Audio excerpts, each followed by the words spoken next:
Forgive him, daughter. Our son, he loves you so much. Yes, Sarah, forgive him, we men can be like that, an elderly man quickly echoed his wife's words. Sarah looked at him with a surprised annoyance, pursing her lips in indignation. She clearly wanted to ask her husband. Have you cheated on me too? The film broke for a commercial. Of course, at the most interesting part.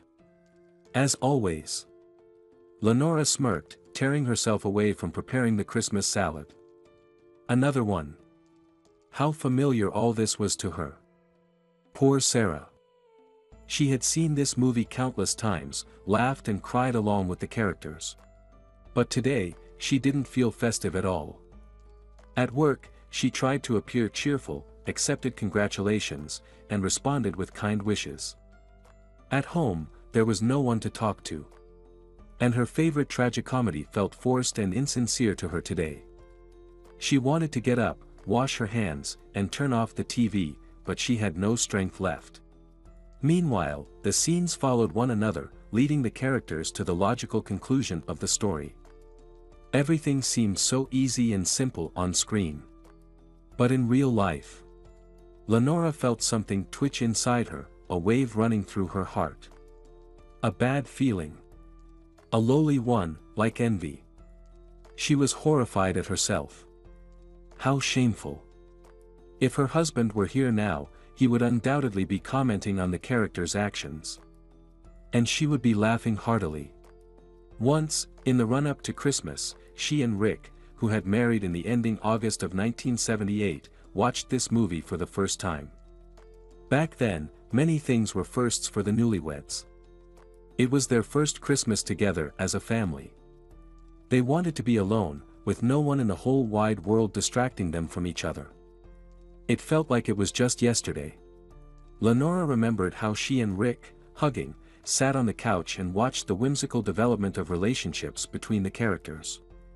The newlyweds paid close attention to every frame.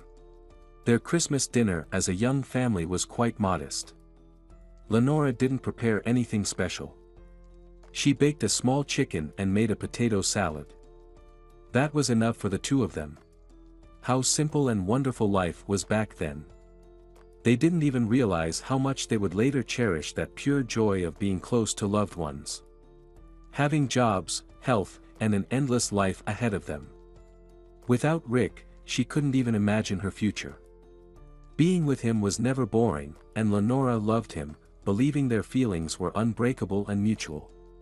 Lenora wiped away an uninvited tear with the back of her hand as it rolled down her cheek. Oh, how long ago that was. This film had become a classic. The characters no longer seemed old, and her impressions of the plot had long since changed. Her sympathies had noticeably shifted, and Rick, so talented, cheerful, and unconventional, would sometimes even mute the sound and make up entirely different lines for the characters. Everyone who heard his improvisations would die of laughter. Even Lenora, accustomed to her husband's brilliant humor over their long married life, always admired his unusual ideas. Beloved Rick, with whom she had lived for more than 30 years, had found a new love.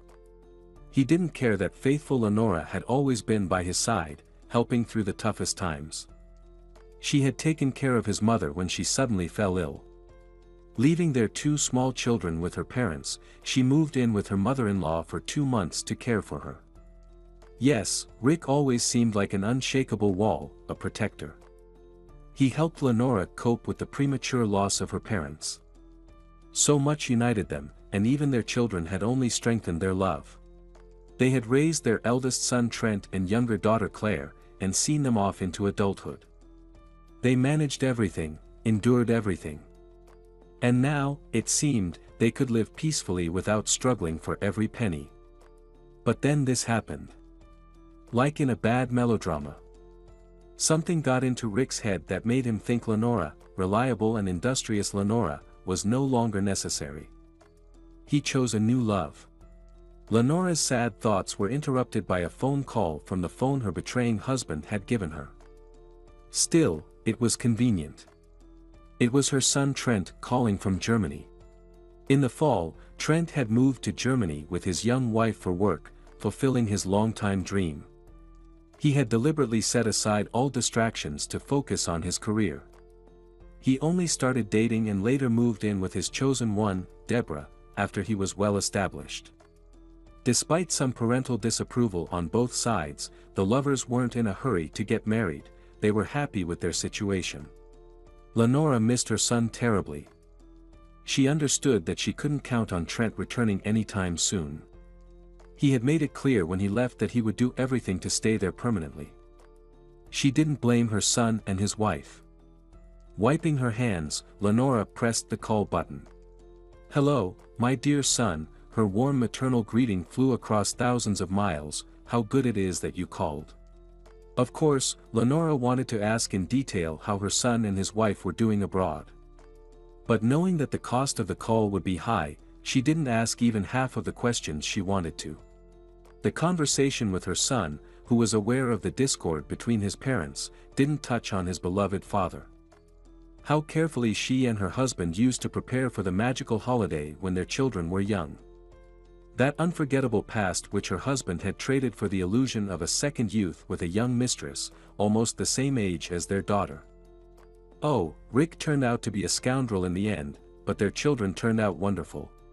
Claire came into the family a little over a year after her older brother. She didn't cause much trouble, learning useful skills from Trent. Lenora smiled, remembering her beloved daughter. Claire always delighted everyone with her intelligence, incredibly easygoing nature, and amazing ability to lift even the gloomiest moods. Claire always treated children with special tenderness, and they reciprocated. No one who knew Lenora's daughter was surprised when, after finishing school, she entered the teaching university. It was her calling. Besides, love seemed to come naturally to Claire as well. Suddenly, Claire called too. For Lenora, it was true happiness to talk to her daughter, who had flown away from the parental nest a couple of months earlier than her brother. She stayed in the same country but moved to Portland. It wasn't possible to see her whenever she wanted. Lenora hadn't yet visited her daughter and her family. It was far from Milwaukee. Warm wishes flew across thousands of miles. Mother and her beloved grown-up daughter talked about work and plans for the long weekend. They didn't touch on the subject of unfaithful Rick. Claire knew her mother was suffering from her father's departure and felt especially lonely on this festive evening. As if reading her daughter's thoughts, Lenora said, "I'm expecting guests today. Susan and Peter promised to come over for dinner. I've almost got everything ready. I'll put the dishes in the fridge, take a rest for an hour, and then set the table." Claire shared their holiday plans and, after congratulating her mom, invited her to visit. "Mom, it's so beautiful here, come over. Austin and I will give you such a tour, you'll have a sea of impressions." Lenora promised that she would definitely visit someday and, feeling tears welling up in her eyes, said goodbye. "Thank you, sweetheart. Give my regards to Austin and his family." The dial tone sounded again. Lenora slumped. Of course, she was happy for her son and daughter's happiness. But how she wished Claire were here now. Her son was also far away. How could a mother's heart not worry? Even though Trent and Claire had grown up and started their own families, she would always think of them and care for them as much as possible. That motherly instinct was impossible to shake. After placing the chopped salad in the fridge, Lenora turned off the kitchen TV and headed to the living room. In her younger years, she hadn't felt the fatigue. On December 25th, she would even go to work, then prepare the holiday dinner, and celebrate all evening. When did everything change? Today, however, she needed to be in good shape. Her former classmates Susan and Peter were sure to come up with some games. Susan had always been tireless with her ideas. Lenora lay down on the couch and, closing her eyes, involuntarily started thinking about the twists and turns of love, accompanied by the sounds from neighboring apartments. Could she have imagined that at slightly over 50 she would be abandoned? Of course not. First love, a lifelong love, isn't that right? Back in their college group, there were 3 couples who fell in love. That's counting only those who made it to marriage. One couple moved away after graduation, and they lost touch over time. But take Susan and Peter, for example. They argued so much when they first met. Their classmates couldn't believe their eyes the first time they saw them hugging. And now, they had been together for so many years, with nothing but joy in their family. They had raised 3 boys. It was pleasant to see Claire's first love turning out strong too. She met her future husband, Austin, in quite an unusual way. The young man fell in front of her while she was working in the garden. It turned out he was the son of their new neighbors. Hoping to show off his agility, he climbed a tree but lost his grip and fell. Fortunately, he didn't fall on the fence over which the branch grew, but on the soft soil. Claire gave him first aid, and from that day, they became friends. It turned out that the fallen boy was named Austin. And, conveniently, he was the same age as Trent. The boys were 14 then. When Trent, Austin, and Claire were together, their parents didn't worry. They let them go for walks and swim in the lake. Lenora and Rick thought it was good for Trent to be friends with Austin. Sensible, hardworking, athletic. He was very likable as a person. The neighbors didn't publicize the tragic events that had affected their family. Later, it turned out that, unfortunately, Austin's mother had passed away when he was only 3 years old. The tragedy did not break the widower. He and his mother-in-law, Sally, raised and nurtured Austin, teaching him to care for those who were weaker. They living well together. Austin was always well-dressed and made a positive impression. In difficult times, when Lenora had to say her final goodbyes to her parents, Austin's father came to the neighbor's aid. It was very timely, important, and a bit unexpected. After all, they had only known each other for a few years, yet the level of support felt as though they were close relatives. As life would show, the fates of their families intertwined very closely. Blinded by her grief, Lenora did not immediately notice that Claire and Austin's friendship had blossomed into something more. She might not have even realized her daughter had found her first love if Claire hadn't confessed one day. "Mom, I'm so happy. Austin said that as soon as I turn 18, we're getting married." It took all of Lenora's strength to calmly explain to her daughter that first loves aren't always the only love in life and that it's very important not to give in to any impulsive requests, even if the boy seemed like the best person in the world. "Mom, why are you like this? You should see that Austin is a decent and honest guy. We really love each other.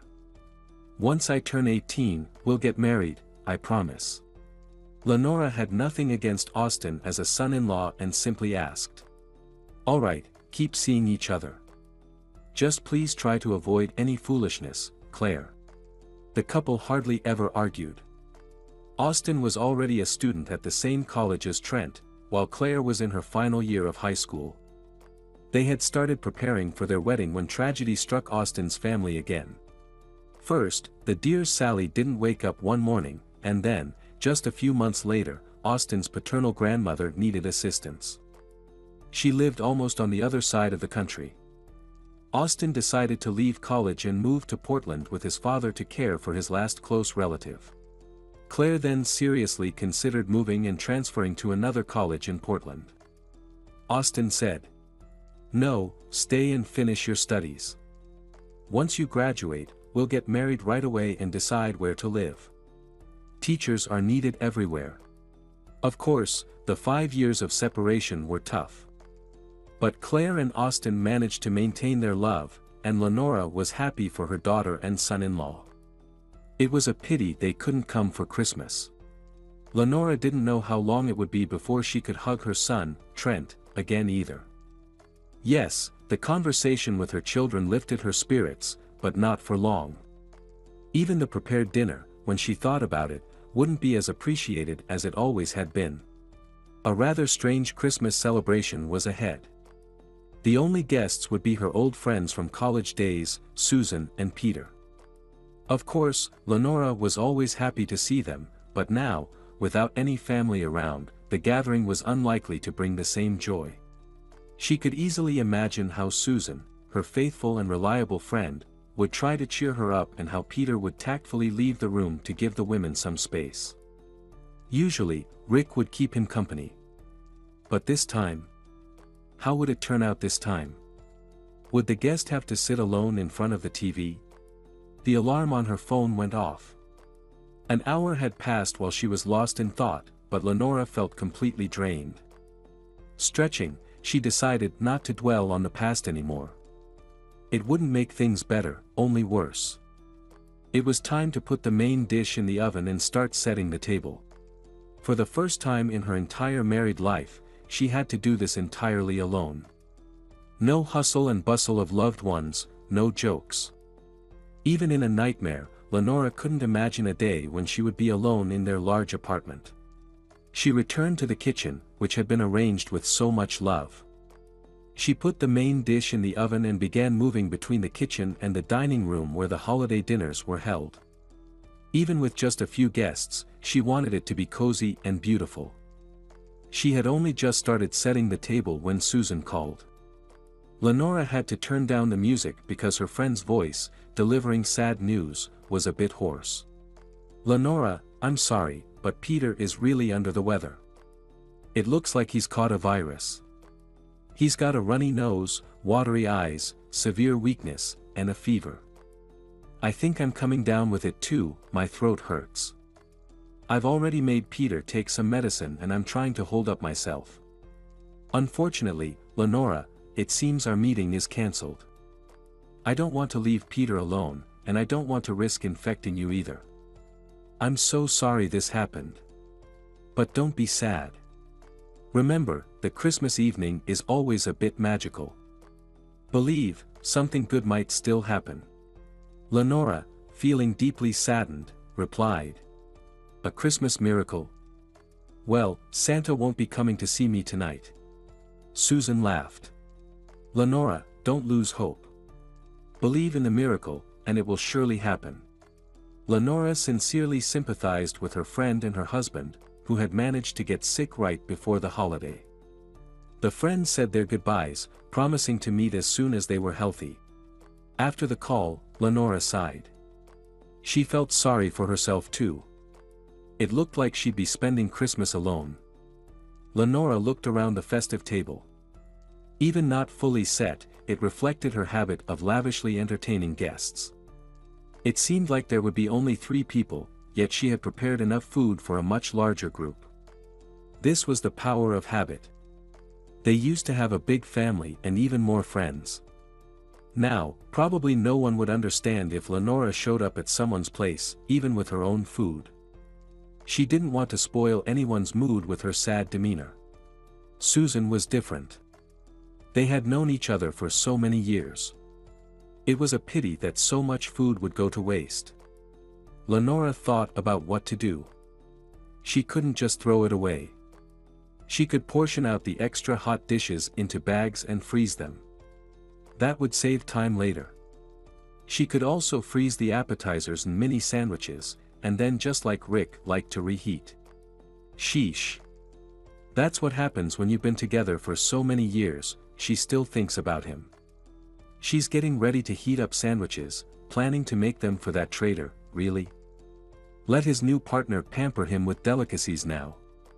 Lenora, on the other hand, needed to figure out what to do with all these salads. Freezing them wouldn't work. Who knows what they'd turn into after thawing? Her intuition suggested it wouldn't be anything good. Lenora began clearing the extra food from the table. As she walked past the bathroom, she heard the sound of dripping water.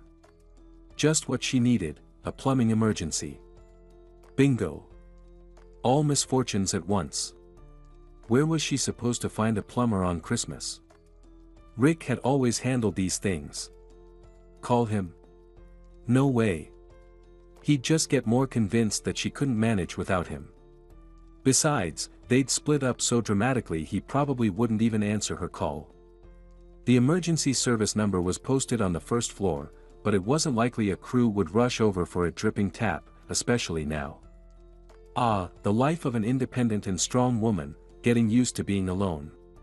Quickly placing the plates on the kitchen table to free her hands, Lenora opened the bathroom door and immediately realized she would have preferred a dripping tap. The water bill was nothing compared to the catastrophe before her. Water was streaming down the tiled wall, distorting the usual pattern. In the middle of the bathtub, endless drops fell from the ceiling, having found a gap between the panels. This was the sound Lenora had heard behind the closed door. It was a good thing she caught it now because, judging by the look of it, the leak had started a while ago. Her beloved bath mat was thoroughly soaked, and she hoped the flood hadn't reached the neighbors below. The Johnsons, who had lived there for 15 years, had recently done a nice renovation, and they certainly didn't need this kind of surprise for Christmas. Fortunately, the bathroom light hadn't shorted out yet, but Lenora quickly flipped the switch off. Saving both her apartment and the one below from the flood, she rushed to grab a rag, but quickly realized it wouldn't be enough. Smiling vindicatively, she grabbed her husband's belongings he hadn't taken yet from the closet, including his favorite luxurious terry robe. It was big and would soak up a lot of water. Let Rick's new woman dry it out with her passion if she wanted it so much. Throwing the items on the floor, Lenora set up a bucket under the drops and rushed upstairs to figure out who was causing the flood. Her first suspect was the apartment above hers. The Kilmers, a sweet, polite, and intelligent couple, had once lived there.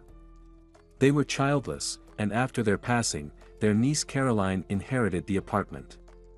Lenora had rarely seen her while the Kilmers were alive. The new owner had her own place and rented out the inherited apartment. Until that unfortunate evening, it had never occurred to Lenora that she should have had Caroline's phone number for situations like this. She wasn't even sure the concierge had it. Plus, the concierge had mentioned during a chance meeting that Caroline went to visit her children in another city for the holidays. So, Lenora would have to handle this herself. She got up and pressed the doorbell. Nothing. She pressed it again. Silence. It seemed the doorbell was simply disconnected. Lenora knocked, but no one answered. Frustrated, she pounded on the door like a drum. To her surprise, the door gave way. Barely aware that she had intruded into someone else's space so unceremoniously, she immediately peeked into the bathroom. The cause of the flood was clear. Due to the tenant's simple forgetfulness, the water had long since overflowed the bathtub. Lenora stepped into the man-made mini-lake and turned off the water. Now that the cause was eliminated, she could deal with the consequences. First, she needed to find the tenant. Lenora felt a chill. Only now did she realize what had disturbed her the moment she crossed the threshold. There was no sign of any holiday spirit in the apartment. A man's coat hung on the coat rack in the hallway, along with insulated sneakers on the mat and a hat on the shelf. And that was it. No tinsel, no garlands, nothing, just absolute silence. The kitchen was dark, visible from the hallway. It seemed no one was there. The door to the nearest large room was closed, and no sounds came from behind it. Lenora felt a sudden fear. Her resolve to confront the flood's culprit evaporated. Feeling like the less intelligent character in the horror movies Rick used to love, she asked in a shaky voice. "Hello? Is anyone here?" Opening the room door, Lenora initially saw nothing. In the next second, a flash of fireworks illuminated a figure standing on a chair. Lenora was terrified. Was he about to end his life? She froze, afraid to breathe, not wanting to startle the man into taking that fatal step. Speaking as gently as she did with her children when they were crying and couldn't calm down, she said to the stranger, "Please, stay as you are, don't move." "Who are you?" came the hoarse reply, confirming Lenora's suspicion that the man had a noose around his neck. Softly, barely containing the urge to scream, Lenora explained. "I'm your downstairs neighbor. Your door was open, and you flooded my bathroom. So, I came to find out why water is pouring from my ceiling. Please, don't be scared and don't move. I'm going to turn on the light now." She had to fumble along the wall for a moment before she found the switch. The light revealed an ordinary man in his 50s, awkwardly removing the noose from his neck. He was slightly unshaven, with short hair, wearing plain clothes, an old t-shirt and not the best quality jeans. His socks weren't exactly fresh. There was nothing festive about him. He wasn't ready to celebrate Christmas. Not at all. But it made sense. This stranger in the rented apartment wasn't planning to live here but rather to leave this life behind. "Sorry," the man said briefly, stepping off the chair to Lenora's relief. "I wanted to take a bath to meet Christmas clean. But then such a wave of sadness hit me, and I decided to end it. I even forgot I had left the water running. I'm sorry. How much do I need to pay you so you won't complain to the landlord?" There was no arrogance in his voice. Although Lenora had been angry on her way up, then scared, and then shocked, now she felt pity for the man responsible for the mix of emotions overwhelming her. She had once heard or read that the number of voluntary departures from life increased during the holidays, but she never imagined she would personally encounter such a phenomenon. How should she handle this situation? She had no idea. Should she call an ambulance or the police? The man, as if reading her thoughts, pleaded. "Please, don't call anyone. I don't have much money, but I'll give you all I have. If you want, I'll help clean up the mess I caused." Lenora, looking at her neighbor, just waved her hand dismissively. "Oh, it's fine. I can clean the floors myself. I'll dry the bathroom and tidy up. I won't call anyone." "Well, Merry Christmas to you. Just please, don't do anything like this again, okay?" Without waiting for his response, Lenora turned and suddenly realized her wet feet were becoming uncomfortably cold. She hurried back to her apartment. After all, she still had to clean up her own bathroom and then get ready for Christmas. The unexpected incident had distracted Lenora from her sad thoughts about her own situation. "It seems the tenant upstairs has it even worse," she thought, shivering as she recalled the eerie silhouette of the man. She then grabbed the necessary tools to deal with the aftermath of the flood. She worked under the light of the hallway chandelier and a large camping lantern, afraid of a short circuit. "I should have insisted on installing a stretch ceiling. It would have saved a lot of trouble now. But what's the use of worrying about the past?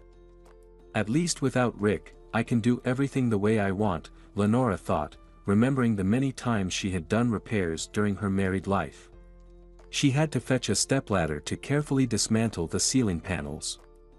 It wasn't easy, but she managed. After her intense effort, the bathroom looked far from its best.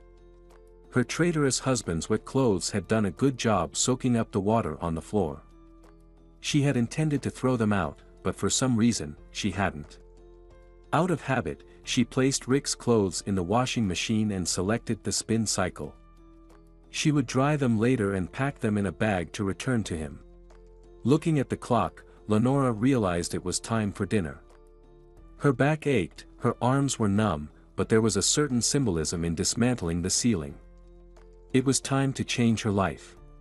Although she didn't plan to wear her traditional holiday dress this time, she also didn't want to have Christmas dinner in her bathrobe. She opened the bathroom door to let in some light, took a shower to wash away her fatigue and resentment, and then wrapped herself in a large bath towel. Barefoot, she went to the living room and settled on the couch. It felt wonderful, as if she were reborn, her mind blissfully empty of regrets or sadness.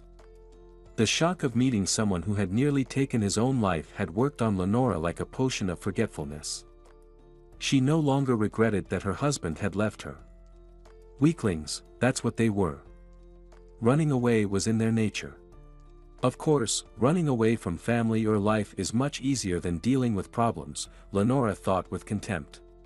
She dried herself off, put on a clean cotton nightgown over her bare skin. There was no one to be shy around. Solitude had its own charm.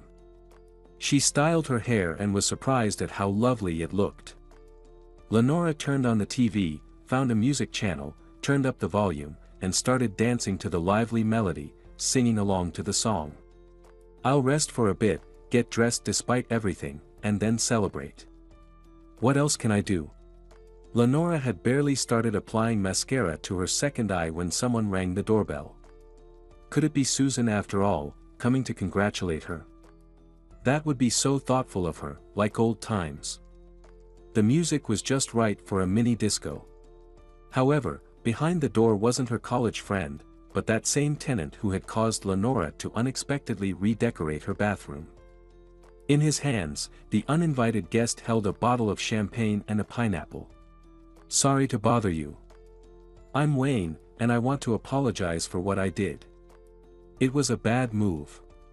Please accept this as a small gesture. Nearby flowers are not available at this hour. Honestly, I managed to find only this in a shop that was still open. I didn't want to give something too ordinary to someone who saved me, he explained. Lenora was taken aback. She certainly wasn't expecting him. But something prompted her to say, "Nice to meet you, Wayne. I'm Lenora. I accept your apologies. And I invite you in, especially since I have plenty of food prepared."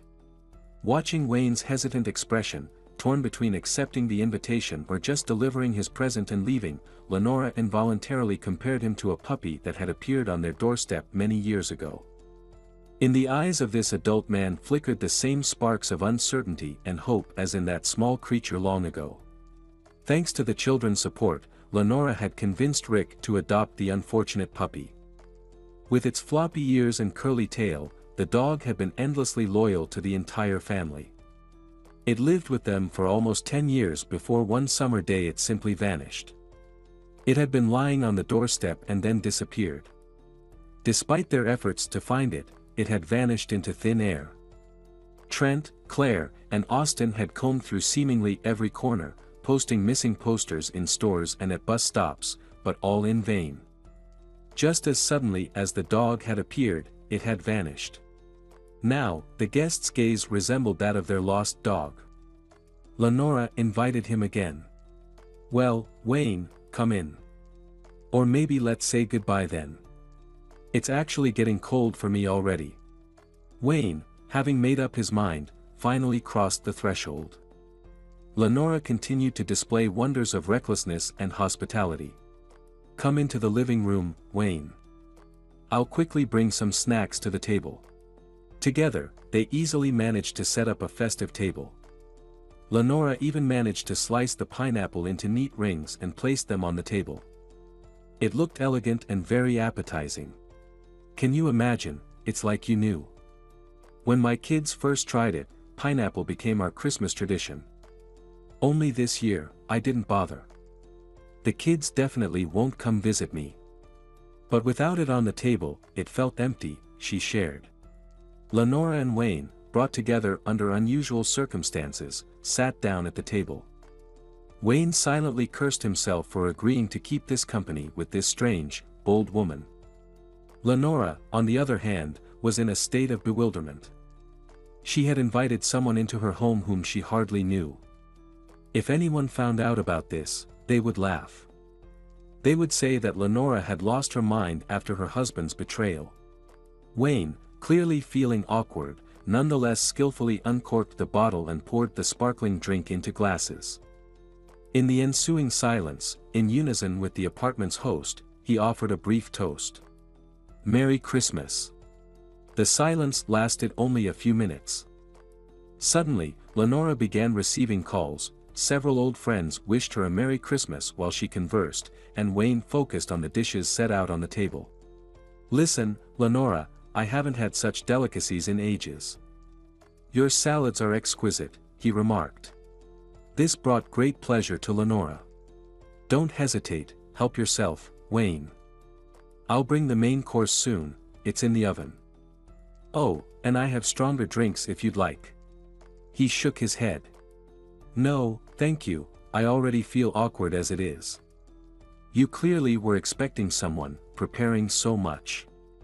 And now entertaining practically a stranger like me, even though I'm just your upstairs neighbor. Sorry, I doubt I'll refuse the main course though, because I have a feeling something incredible awaits." But I'd better skip the strong alcohol, it might be better that way. I've already had a bit of vodka this evening, and such sadness came over me, as you saw, that it nearly led to. Well, never mind, anyway, why? Lenora sympathetically smiled. She herself didn't feel entirely comfortable in Wayne's company.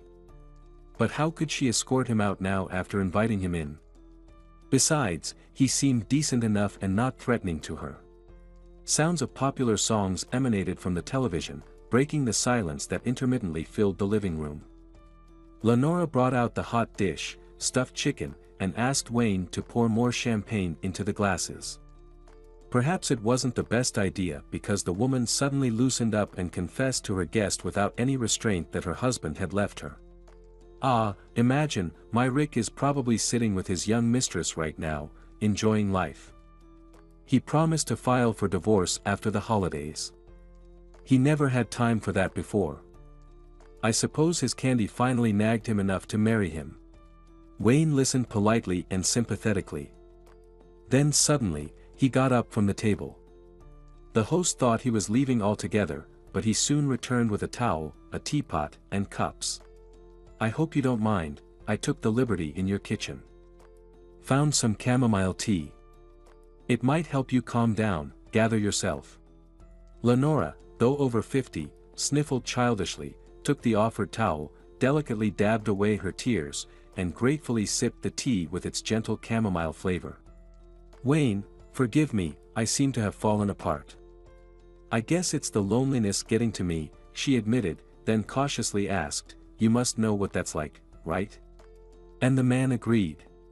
Oh yes, I know it well. Let me tell you about my loneliness, and you'll see that things are quite fine for you. Remember how many people called you to wish you a Merry Christmas? Are you truly alone? People thought of you during the holiday rush. They reached out, you talked, exchanged kind words.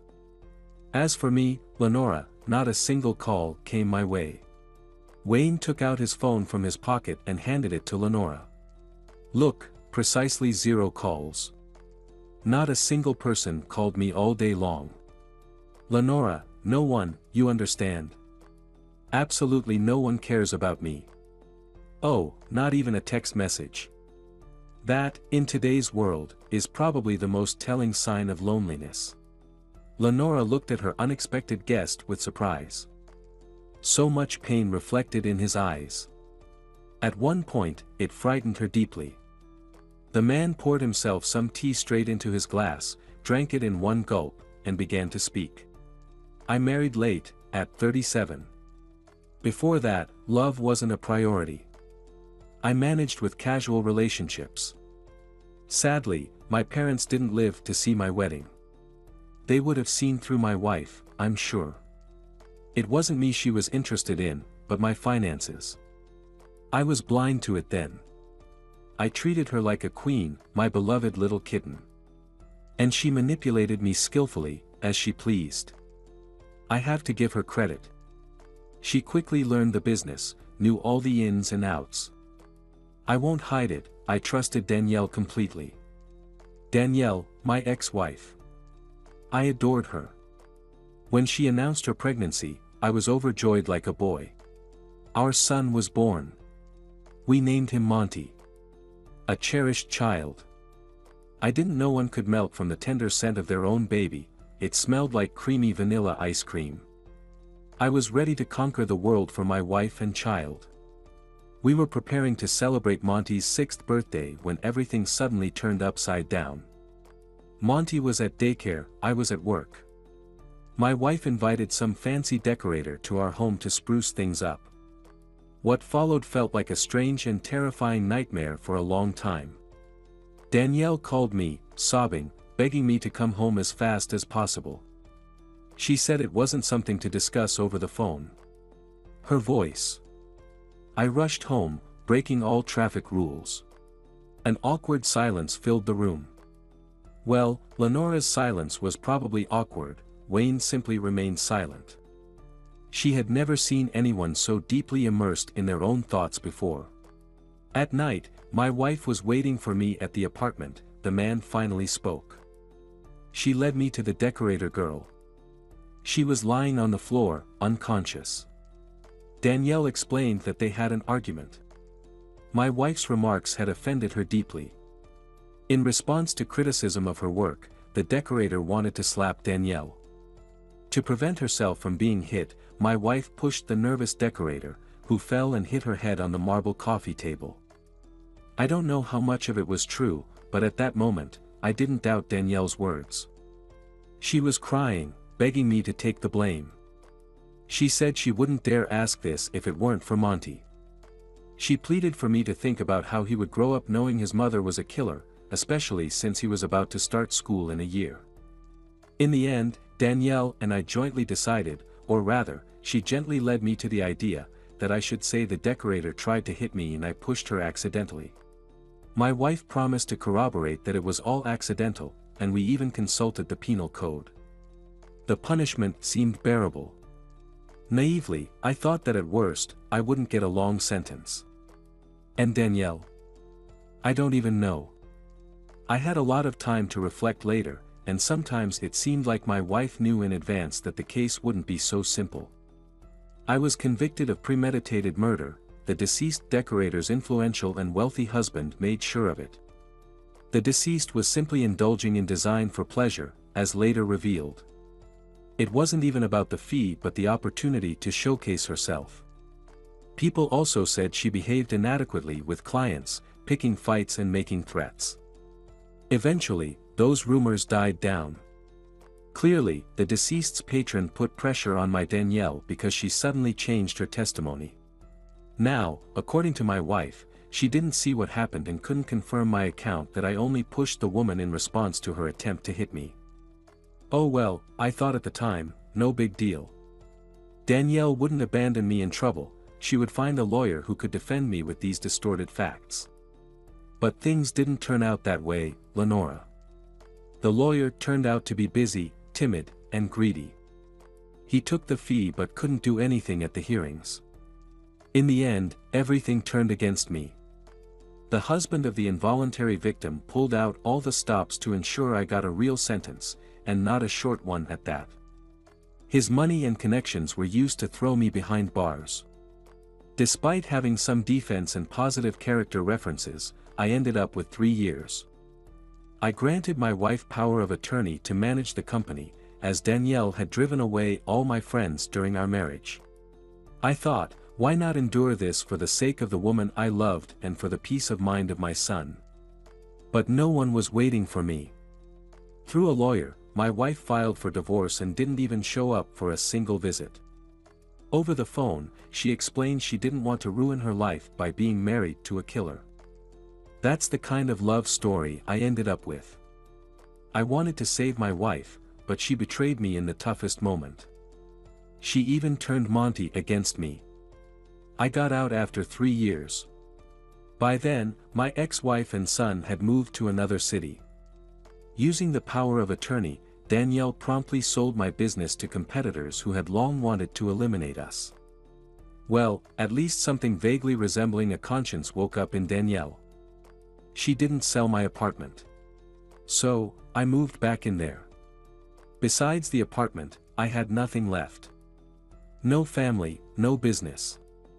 I couldn't land a decent job either, as my former friends and partners turned their backs on me. Long story short, I stayed in my hometown for a while, then decided to move closer to my son just to have a chance to see him. I sold the apartment and found a place in that city, but ran into fraudsters. Ugh, even remembering it makes me sick, Wayne recounted. In addition to losing my home, they kicked me so hard that they broke 2 ribs. I lay on the street and somehow made it to the hospital. They examined me and sent me home right away. The police didn't take my complaint. I had every chance to die, but chance helped me. I met an acquaintance from my distant prosperous life. Met him at the station, he was leaving on a business trip, and I was warming up at the station. Anyway, we got talking. Well, this person believed me more than all those so-called friends ever did. He helped me, got me a job. The position wasn't glamorous, of course, but being a laborer on a construction site is better than nothing at all. Besides, they allowed me to live there. Gradually, I started learning new trades. Now I can do a lot of repairs. One construction project ended, another began. Later, another colleague and I started doing jobs on contract. After some time, I rented an apartment, agreeing to tile the kitchen instead of paying half the rent. So, I've been wandering like this for several years now.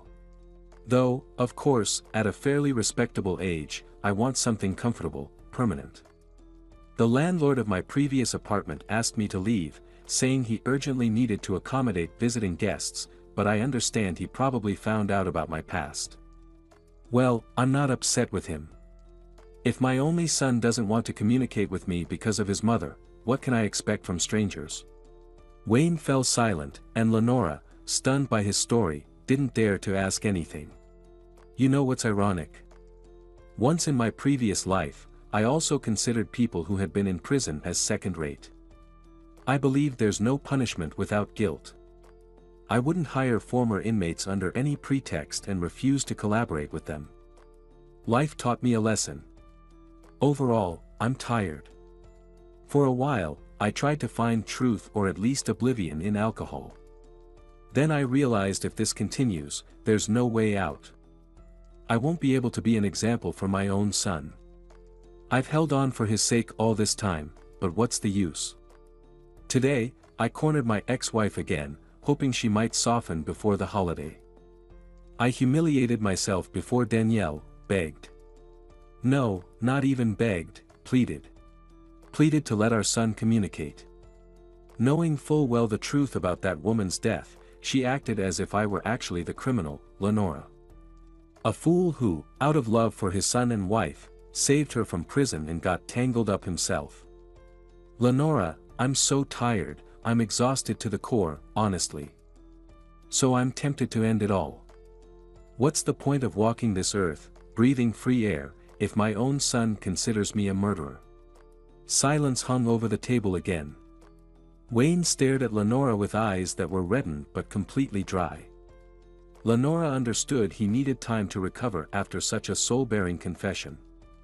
Touching the kettle, she picked it up and headed to the kitchen, explaining. Sorry, the tea has completely cooled. I'll make a fresh brew and bring dessert too. Lenora didn't rush. She needed to calmly consider the situation she found herself in due to her own short-sightedness. In her apartment was a person whose past, by his own admission, included a prison sentence for manslaughter. Even if unintentional. Again, this was Wayne's version. Who knows what really happened? The electric kettle had long since boiled and switched off.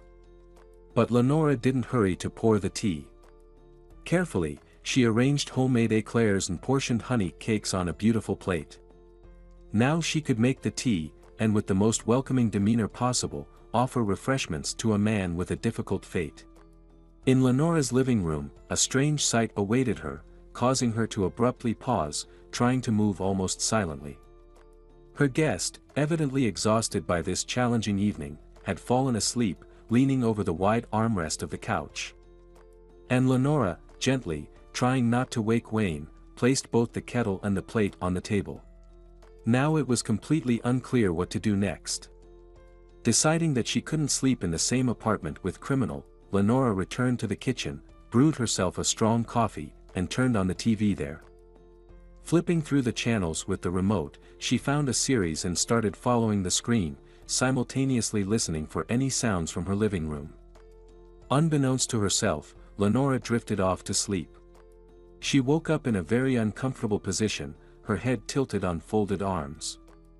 Realizing she had dozed off, the woman nearly jumped, remembering her unreliable guest. Lenora tiptoed to the living room, intending to make sure everything was all right. But she encountered another surprise. Wayne wasn't on the couch. Carefully circling through her apartment, Lenora confirmed that she was alone.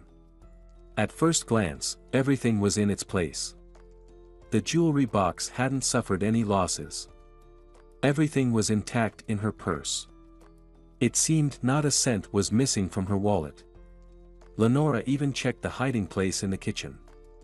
The accumulated sum remained untouched. She sighed. It was fortunate that there were no unpleasant consequences. Nevertheless, perhaps it would be better to replace the lock on the front door.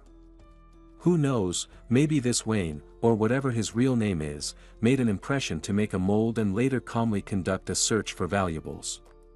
Yes, it seems the detective series watched together with Rick didn't pass in vain.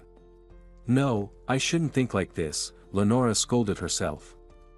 If this nocturnal guest wanted to, he could have just attacked me and robbed me. Nevertheless, she decided to take precautions. The next day, Lenora dialed her friend's number.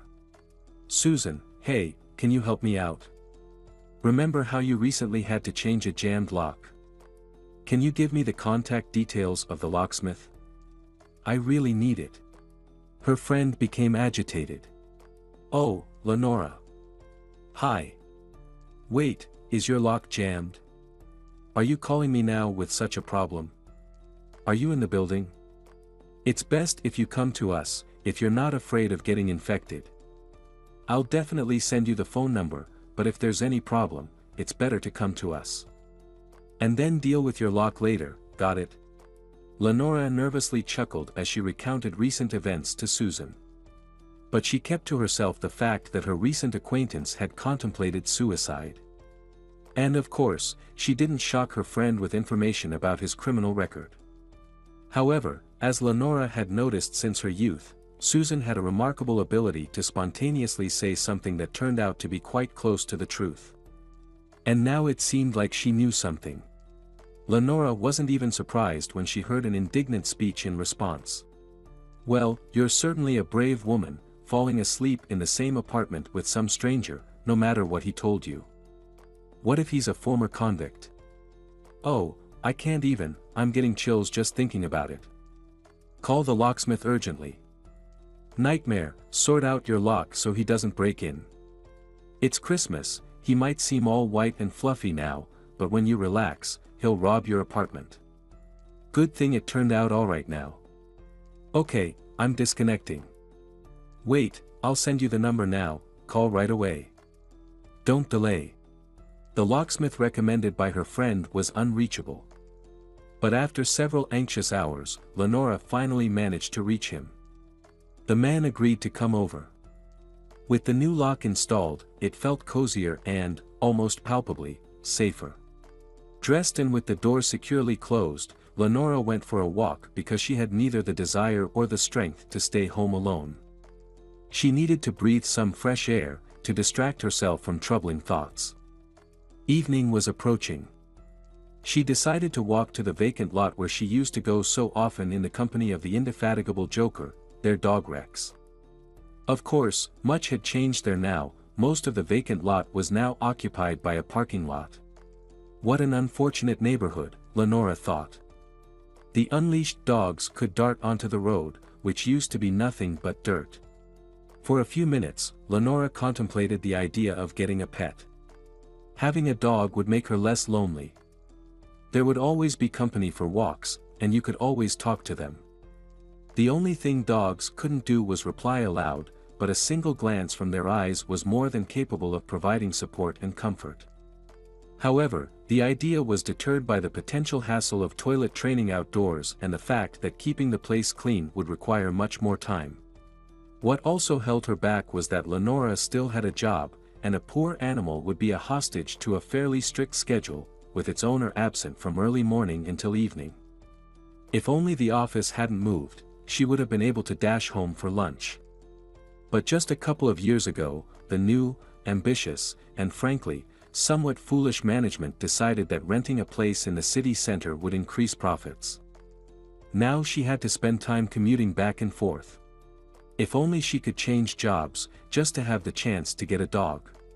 However, there was another very weighty argument against this, the lifespan of a pet. Lenora didn't want to experience the same pain as when she had to say goodbye to Rex. Mourning the changes in the dog park in her own life, and admiring other people's pets, Lenora headed home. She was just a short walk from home when, obeying the red traffic light, she stopped at the pedestrian crossing.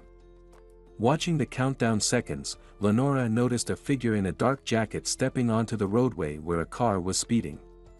Thanks to her seemingly peacefully sleeping reaction, honed over years of motherhood and dog training, Lenora firmly grabbed the rule breaker and pulled him towards herself, away from the road. The laws of physics almost toppled the rescuer, but she managed to stay on her feet. Imagine the woman's surprise when the person she prevented from stepping under the car turned out to be Wayne. "Oh, hello," Lenora exclaimed, taken aback, and fell silent. It was clear that yesterday's instigator of the flood in her apartment still hadn't shaken off the desire to voluntarily end his earthly path. For some reason, Lenora didn't rush to let go of her accidental acquaintance, taking him by the arm. She waited for the green light and led him towards home. Wayne walked silently beside her. He didn't justify his actions today. But as they climbed the stairs, he decided to speak up. To say what had been weighing on his mind. "Lenora, I'm sorry for falling asleep yesterday without waiting for you in the kitchen. I tried to leave quietly so as not to wake you. Maybe you thought I was rude, but I just felt ashamed in front of you. I dumped all my problems on you and even managed to demolish a couple of salads completely. Honestly, Lenora, I feel really embarrassed." The woman didn't hide her irritation. "Actually, we seemed to have a good conversation yesterday, didn't we? We shared our stories because we needed to vent. It's nothing to be ashamed of, Wayne. But what you almost did just now, that's completely unacceptable. You not only put yourself at risk but also an innocent driver. You could have seriously messed up his life, you know." In response to her justified reprimand, the man fell silent. Indeed, this woman's anger was entirely justified. He himself understood that under unfavorable circumstances, the driver involved, even if not at fault, would have faced serious problems. And now Wayne was ashamed of his plan to end his life in such a way. The man bid Lenora farewell and went up to his apartment.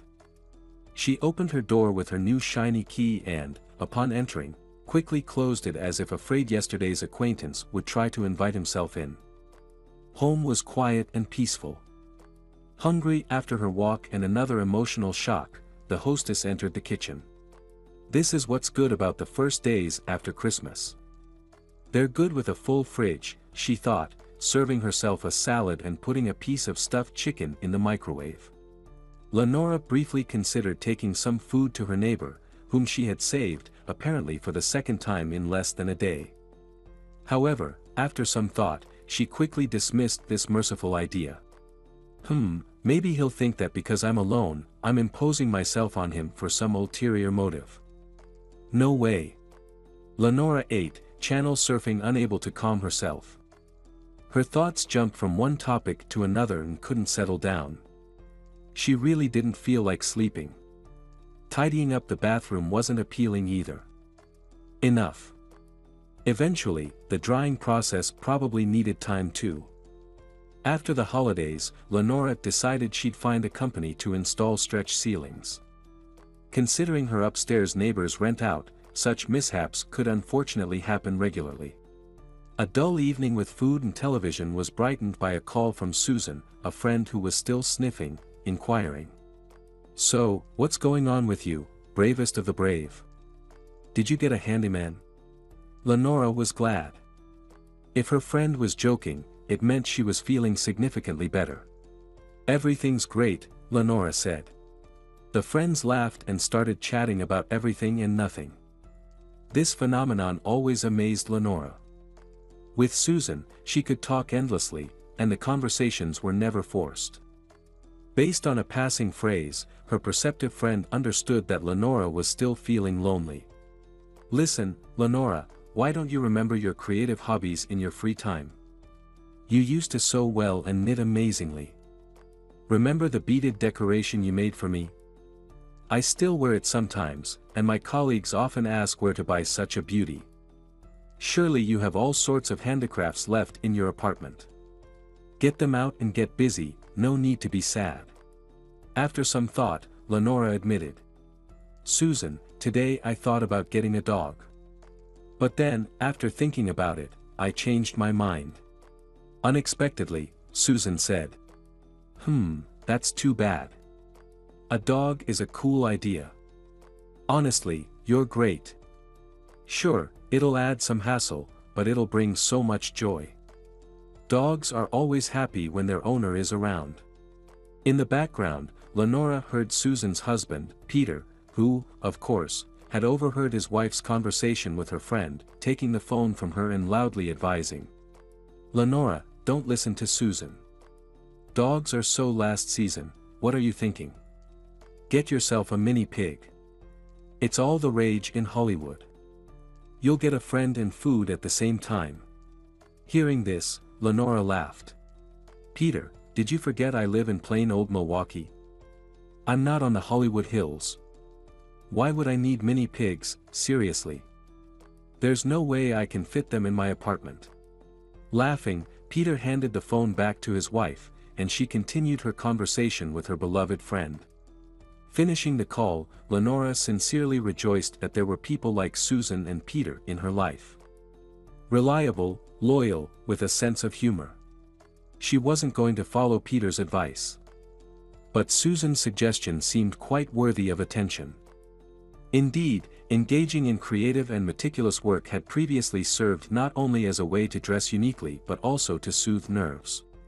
From the top shelf of her closet, Lenora retrieved the coveted box of yarn and began sorting through her treasures. The activity proved engaging and calming. In the end, she decided not to embark on a major project but to return to the simplest form of crafting, a bright yarn scarf, leftovers from knitting sets of hats and mittens for children. Despite the many years that had passed, the materials were still fresh. Her hands quickly remembered the skills, and rows of delicate fabric with an uncomplicated pattern began to appear on the needles. The influence of creative work turned out to be just as beneficial. As a result, Lenora's eyes started to close. Setting aside her work, she settled into bed and drifted into a peaceful sleep. In the morning, after quickly tidying up and having a swift breakfast, Lenora hurried back to her knitting. Mentally, she once again noted how well Susan knew her. She had accurately prescribed treatment for loneliness, knowing Lenora's character. Female friendship does exist, and it's even stronger and more reliable than love. Crafting accompanied by favorite movies became a wonderful relaxation for Lenora. She even managed to calmly handle a phone call from her soon-to-be ex-husband. Or rather, calmly listen to what he had to say. Lenora, don't rush to pack up your things. I'm heading out on a long business trip and will probably be back in a few months. I've looked into the divorce, so my departure shouldn't pose any issues. If you want, you can check with the court yourself. Lenora didn't immediately grasp what Rick was telling her. All these phrases dissolved in her mind. First and foremost, Lenora was displeased that her husband didn't seem to feel any guilt and spoke to her as if nothing had happened. So what if they had lived together for over 30 years, and he had told her he loved her? Now it was all over. Love had faded. Nothing personal. Court, divorce. And that was the end of their family life. In 2 days, Lenora managed to knit a scarf and went to work already wearing it. Her first day at work was spent dealing with numerous tasks. Lenora even had to skip lunch. But after sorting through piles of documents, a pleasant sense of fatigue set in. Setting the office alarm, she stepped outside and was enchanted. Enchanted by the Winter City fairy tale. Mischievous stars, weaving an emerald net, swayed under the clear moon. Shop windows shimmered with multicolored lights. Beautiful garlands adorned the facades of buildings and trees, inviting a stroll. Especially since there was no rush to go home. Lenora leisurely walked along the street leading to the waterfront. Surprisingly, there weren't many people on the waterfront. Carefully, to avoid slipping on snow-covered steps, Lenora descended to the beach, which was empty and looked delightful. Lenora felt complete, absolute, and incomparable tranquility. Despite the proximity of noisy entertainment venues, there was only a faint hum of music. Winter darkness fell early, and Lenora's gaze was drawn to the mysteriously flickering lights on the other side of the river. They seemed to wink at her, reassuringly saying, "Don't be afraid, everything will get better." They promised that beyond the dark stripe, there will definitely be brightness. Although it wasn't bitterly cold, standing in one place for long was chilly, and Lenora decided to walk along the shore. However, her peaceful stroll was disrupted when she noticed a male silhouette approaching the small hill near the shore. Realizing that things could take a tragic turn, Lenora hurried closer. "Careful. The ice isn't very strong yet." "Disaster isn't far off," Lenora warned. Seeing the stranger's lack of response, Lenora threatened, "I'll call the police right now. Step away immediately." Finally, the man listened and turned around, launching into an indignant tirade. "It's you again. Are you following me or something? What do you want from me?" Lenora stood stunned, unmoving, as her temporary upstairs neighbor approached her closely during his impassioned speech. Well, she thought, he's going to kill me now. This is the end of my life. It's unfair. I'm to blame, but what the hell? In the twilight, the man's face was barely visible, but Lenora noted with surprise that his eyes had a very interesting shade of blue and gray. She spoke up, trying to diffuse the tension. "Oh, I didn't know it was you, Wayne. Sorry, I wasn't intending to chase anyone. I just worked nearby. Wanted to take a breather, went for a walk, and suddenly ran into you." The man softened his tone, sounding resigned as he asked, "So what do you want from me after all?" For some reason, Lenora felt hurt by suspicions directed at her and retorted, "Did you want to dive in and drown?" "Sure thing. What are you supposed to say in such situations? Bon voyage?" "Well, goodbye, Wayne," she added after a pause, with a touch of irony. "It's a shame that such beautiful eyes are going to feed the fish. But that's your business." Finishing her speech, Lenora fought the urge to run away and simply walked off briskly. Though not without difficulty, as the snow covering the sand shifted under her feet. She was thankful for her comfortable hiking boots. Before Lenora could reach the stairs, footsteps behind her caught up, and Wayne's voice sounded, questioning. "Listen, I'm really curious. How did you manage to stop me 3 times now when I was at my breaking point? There's something strange about this. Did someone put you up to keeping an eye on me? Be honest." Turning around to face Wayne, locking eyes with him, Lenora replied. "No one put me up to anything. It's all just coincidence. You know, Wayne, sometimes things happen like that, like meeting the same people on the bus several times or a movie playing on different channels almost simultaneously. But if I were you, Wayne, I'd think about it," she said with a lecturing tone. "I don't believe in mysticism, but there's something odd about such coincidences, don't you agree? Maybe they're trying to tell you that you're about to make an irreversible mistake. You're not even trying to fix your life, just surrendering to failure in advance." Wayne stared at her in astonishment. He, dressed lightly for winter, shivered imperceptibly.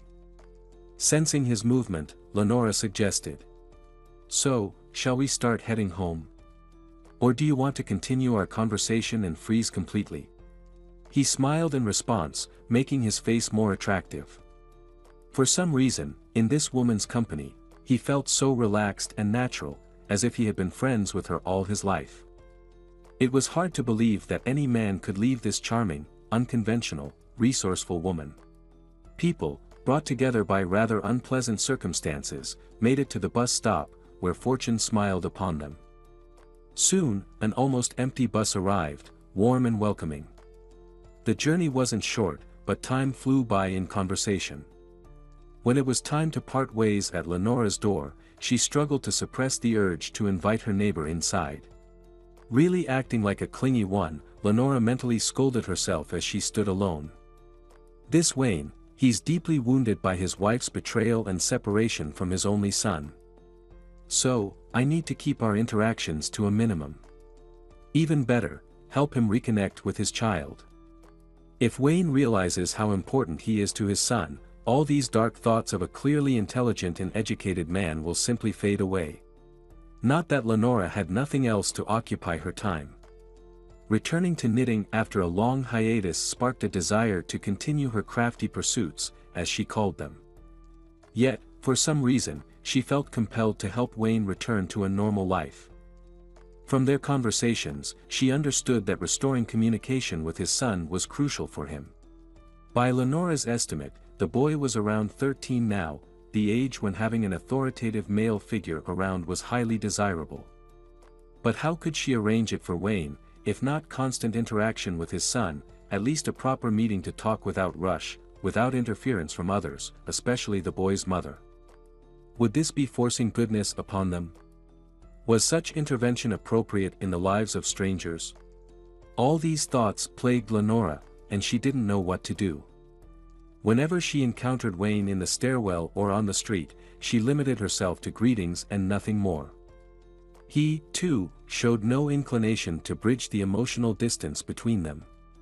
The distance that, shrinking almost to friendly terms during their return from downtown, had now reverted to the previous status of barely acquainted neighbors. However, Lenora didn't aspire to anything closer, let alone romantic. She simply felt a desire to help a person. Was that illegal? Lenora didn't rush. First and foremost, she needed to sort out her divorce with her husband, and only then could she help others. Susan and Peter had already recovered by New Year's Eve. They gathered at their student friend's apartment to salvage what was left of the holiday, a so-called rematch. They were watching TV and having dinner when suddenly the doorbell rang at Lenora's apartment.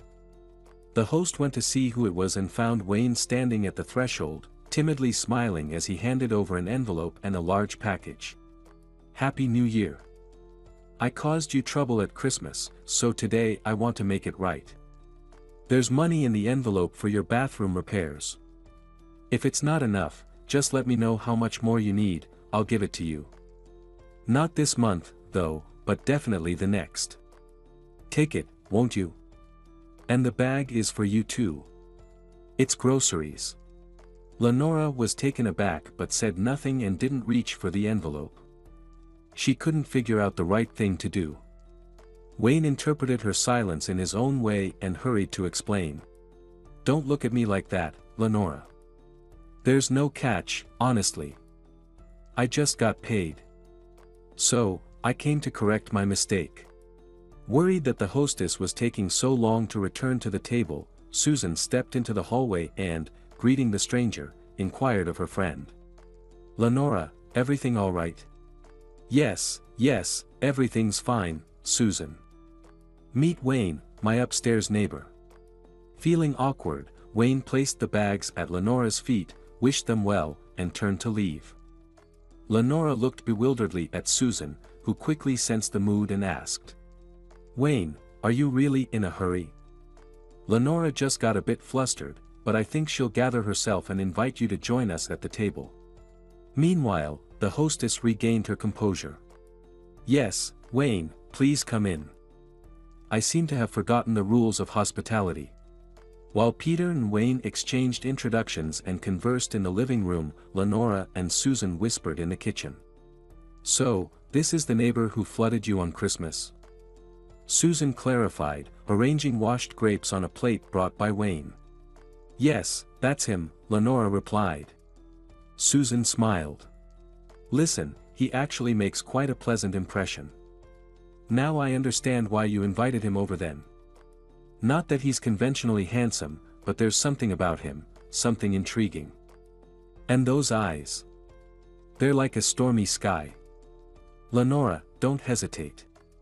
If you want, under a plausible pretext, Peter and I can leave." Lenora waved her hands. "Susan, oh come on. Wayne is just a neighbor, and he's going through a tough time in his life. By the way, I'm still technically married to Rick. He recently called again, concerned about our joint property. He strongly hinted that I owe him about half of what he spent on repairs for this apartment. He also stated that as a decent woman, I have no right to claim ownership of the car or the garage. What a jerk. Susan couldn't contain her emotions. He suddenly remembers the jointly acquired property. Surely his new passion advised him on this. Lenora shook her head in response. I don't mind giving him the car and the garage. What do I need them for? I won't fight him over those. But to pay Rick such an amount is simply out of the question for me right now. I'm not going to take out a loan for this purpose. And you know what's most hurtful, Susan? When he left, he said he didn't want anything, and now he's making such claims. Susan sighed. His young girlfriend probably thinks a wealthy older man is better than just an older one. Anyway, don't be upset. Don't give him any money. I'll find a good lawyer to handle everything properly for you, if you don't mind. Overwhelmed with emotions, Lenora hugged her friend, then wiped away a tear and suggested. Well, let's go celebrate. They must be waiting for us. Despite three of the people at the table having known each other for quite some time, Wayne unexpectedly fit in seamlessly with this close-knit group of friends. He carried himself with dignity, and Lenora, knowing from Wayne's own words about his neighbor's history, couldn't believe he had spent several years in prison. His articulate speech, calm reflections on life, and good sense of humor made him quite a pleasant person. He earned respect for not giving up, and Lenora modestly refrained from mentioning that she had prevented Wayne from taking a fatal step several times. The evening passed in a pleasant atmosphere of sincere laughter and warm wishes. The only tense moment arose when the conversation turned to children. Lenora and Susan exchanged news, while Wayne grew somber. This didn't escape Peter's notice, and he asked directly. Do you have children? Wayne answered honestly. I have a teenage son. But it so happened that we haven't been in touch for a long time. Seeing Wayne visibly saddened, Susan offered words of support.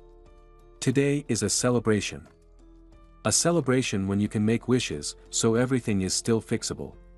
This cheered up Wayne, and the room's atmosphere relaxed once again. The apartment's hostess thawed with joy as she received congratulations from her children and passed along greetings from longtime family friends. Overall, this New Year celebration turned out to be calm and heartfelt. Just like before, Lenora and Susan sometimes slipped away to the kitchen to freshen plates and share a few secrets among themselves. Lenora was a bit anxious because she knew Peter could sometimes joke a bit roughly and feared it might cause conflict with Wayne. However, the men got along quite well and seemed to be on the same wavelength. Lenora found this surprisingly pleasant, though she still had no plans regarding her neighbor. Wayne was the first to prepare to leave. Well, thank you very much. I have to get up early for work tomorrow. After thanking the hostess for her hospitality and reassuring Susan and Peter once again that he had enjoyed meeting them, Wayne left. Although Lenora protested, her close friends helped her clear the table and quickly moved the remains of the feast to the kitchen. When everything was cleaned up, the hostess offered her friends tea and dessert, as the guests had flatly refused alcohol. Susan laughed. Just when everything's cleaned up, we're back at the table again. Then we'll have to clean up all over. Lenora, isn't this a bit irrational? But upon seeing the eclairs Lenora had prepared, Susan fell silent. Despite trying hundreds of other desserts, even in fancy establishments, these eclairs seemed to her to be the pinnacle of culinary art. While the three friends enjoyed their tea, Peter gave his verdict on Wayne. Lenora, he's a decent man. His life has certainly been tough, but he's trustworthy. I exchanged contacts with him just in case. Maybe we can help him find a stable job. Susan became interested and started questioning her husband. Peter, from now on, please tell us more about what you've managed to find out about Wayne. After all, Lenora lives next door, interacts with him, and has the right to know. Peter was slightly embarrassed, which was unusual for him, and tried to evade a direct answer. Well, he has quite a complex history. Lenora stepped in to help him and briefly explained to her friend how Wayne, while trying to save his wife, had lost both his reputation and his business, ultimately ending up with nothing and without his family. Yeah, life can throw some unexpected challenges, Susan remarked. I feel sorry for him. Right, Peter? He's kind, attentive, polite, and clearly educated. You wouldn't even think he's been behind bars. Life's thrown him a curveball, but he's still a good person. After their New Year celebration together, Lenora and Wayne's interactions again dwindled to polite greetings, and they didn't see each other every day. At work, Lenora faced organizational changes, mostly not for the better. New responsibilities kept piling up, forcing her to stay later and later. It was obvious she was being shamelessly exploited, but Lenora didn't want to leave. It seemed she had nowhere else to go. She knew all too well that despite her extensive experience, few employers would consider the resume of a woman over 50. So what do they want now? First, they fear that a young employee will go on maternity leave. Then they worry that their children, once born, will start falling ill. And when a candidate arrives for an interview with all these worries behind them, employers are still unsatisfied with their age. It's a vicious circle. That's why Lenora continued to cling to the familiar. There was hardly any time left for walks. The chance of running into Wayne, even by accident, was minimal. However, the next encounter happened around mid-February, entirely at the man's own initiative. He came to Lenora and, declining to come into the apartment, said, "Lenora, thanks to your kindness, I've been accepted into a good company. Peter put in a good word for me. And even my criminal record didn't become a reason for management to reject me. This news fills me with joy. Just wanted to let you know. I've dropped by several times and finally caught you." Thanking her neighbor again, Wayne headed back home. That same evening, Lenora called her friend, asking her to convey thanks to Peter for his concern. "Yeah, I know. Wayne has dropped by a few times, and he and Peter have been discussing something. But you know how it is, big men's secrets, and I don't interfere. They played chess together, sometimes with our sons who came to visit. They even organized whole tournaments, invited me to join. The boys said that without a grandmaster like me, the competition wouldn't be interesting." Can you imagine? Susan chuckled. They came up with some elaborate system, had fun like kids. And the youngest of them is already 22. Susan's laughter filled Lenora with optimism. And the woman became convinced of the truth of some saying she had read somewhere, that children bring youthfulness. Suddenly, it struck her. She needed to try to facilitate communication between Wayne and his son. Lenora cautiously shared this idea with her friend. "Well, it's a good idea. Why not? He has the right to communicate with his boy," Susan replied. "Oh, Susan, you know, Wayne's ex-wife, from what he's told me, is turning the child against him, reducing the chances for a happy meeting, for normal communication. I don't know if she's afraid the child will learn the alternative truth, or if she just wants to annoy her ex-husband. Maybe it would be better to approach her somehow, ask for a meeting. But I think she'll probably refuse." Susan, passionate, lively, and energetic, had already taken the situation to heart and asked her friend what she knew about Wayne's ex-wife. "I'll try to find out through my channels what kind of person she is. The data's there, it's just a matter of technique. I need to approach her directly and ask why she's depriving her own child of a father." In turn, Lenora urged her friend to calm down a bit. "Listen, Susan, you're capable of anything, and you're the most energetic of us all. But please, don't rush. It's better to try to find out the real reason why she's so negative about letting her son meet his ex-husband. After all, the situation is delicate." And Susan was forced to agree with her more thoughtful friend. "Yes, what can I do? I have that kind of temperament. I see a goal and don't notice obstacles. Anyway, I'm gathering information on this Danielle Glover and I'll let you know. We'll decide together what to do, and you take it from there." Lenora was surprised. "Oh, Susan, how do you know Wayne's ex-wife's last name? I made copies of Wayne's passport myself. So I read it there. It's all straightforward. Okay, enough talking, time to get things done. As soon as I have the necessary information, I'll let you know immediately. Kisses, bye. Lenora tried not to waste time waiting for news from her friend. Even with minimal information, she easily found Danielle Glover on social media. Her profile was open, and Lenora, with a curious interest she couldn't quite explain to herself, began studying the photos of the woman who had committed a crime in the past and then unfairly framed her husband. It seemed like no boomerang had come back to haunt the betrayer. She was quite beautiful, appearing to be around 40, dressed with a certain elegant flair. This was evident not only in studio photos but also in those taken in everyday settings, without professional lighting or other studio tricks. Some of the photos included Monty, Wayne, and Danielle's son. He evoked a certain poignant feeling in Lenora. Perhaps it was the sadness in his eyes, reminiscent of his father's, or something she imagined. She wasn't quite sure herself.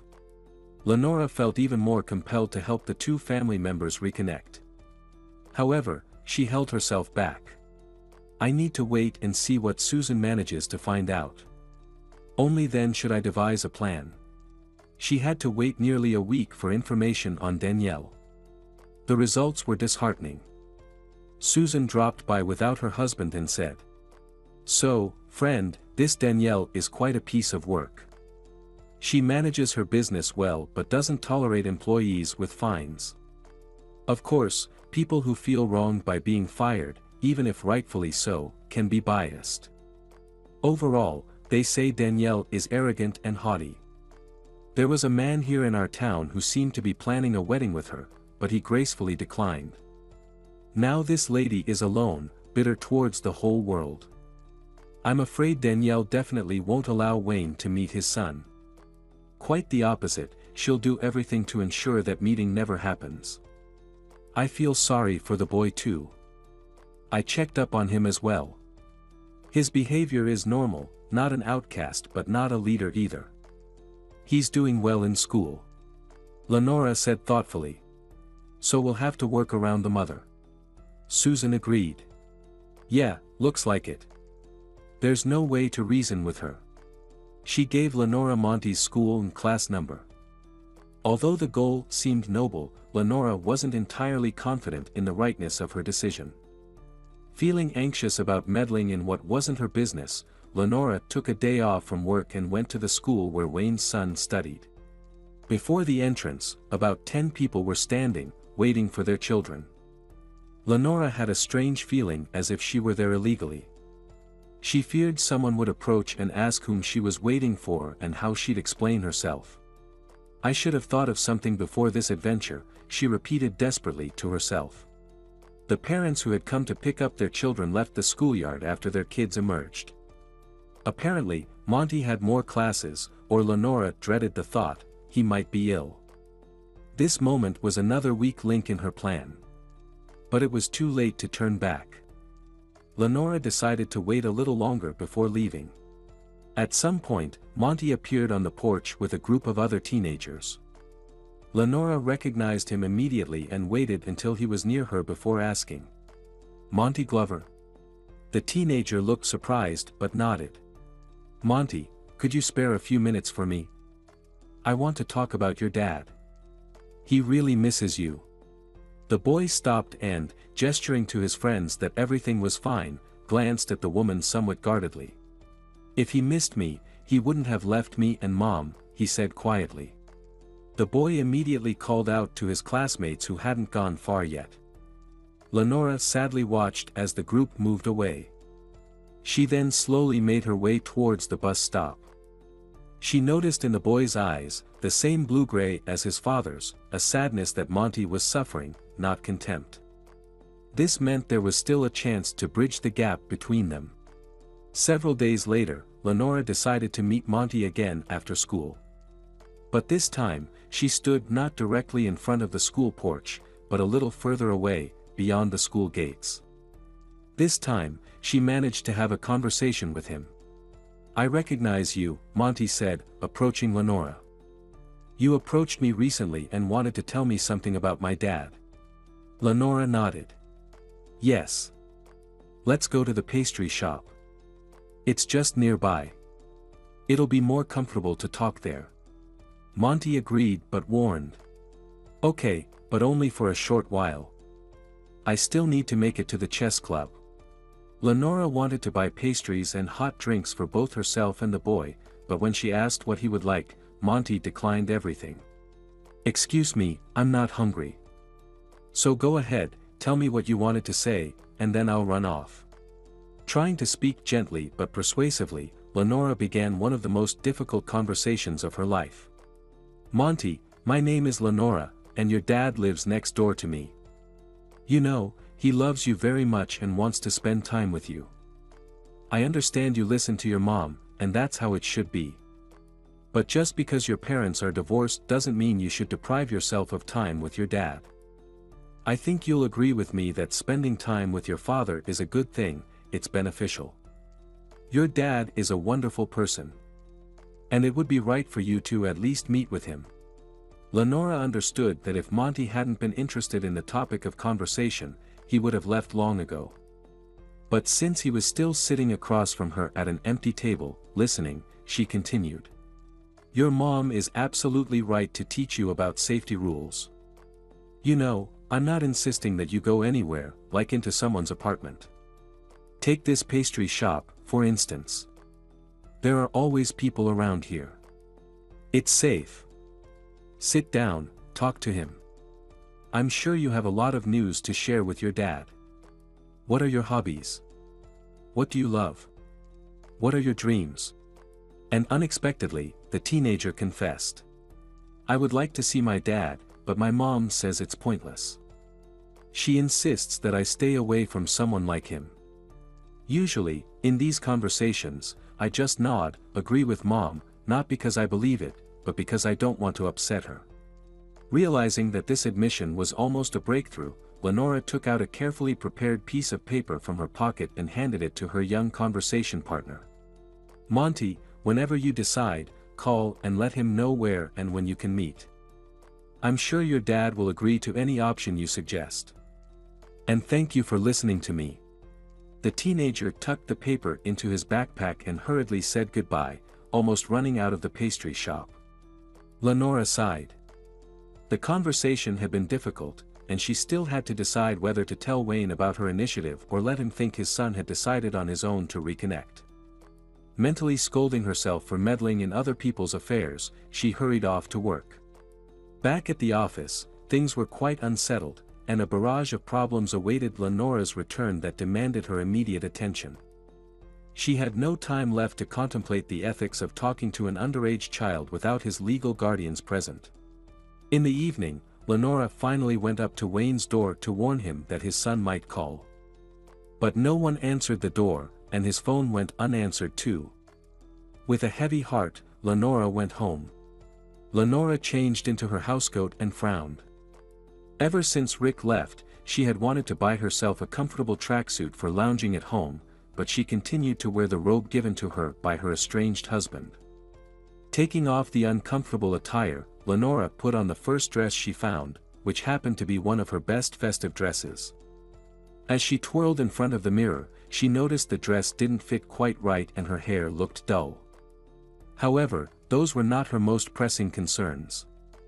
Suddenly, Lenora thought how much she hated showering in the limited lighting. It was high time to repair the bathroom ceiling. Another irritant was the kitchen faucet, which seemed to have started dripping on purpose. Then Lenora nearly tripped over Rick's bags left in the corner of the room. She knew they were there, but she hadn't looked down. Why she was facing all these trials? With her mood completely down, Lenora headed to the front door, which someone had just gently knocked on. Lenora peered through the peephole. Wayne was standing on the landing.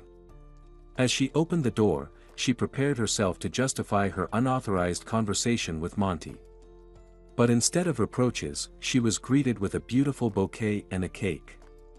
Her neighbor was beaming. I have a big event today, Lenora. And it's all thanks to you.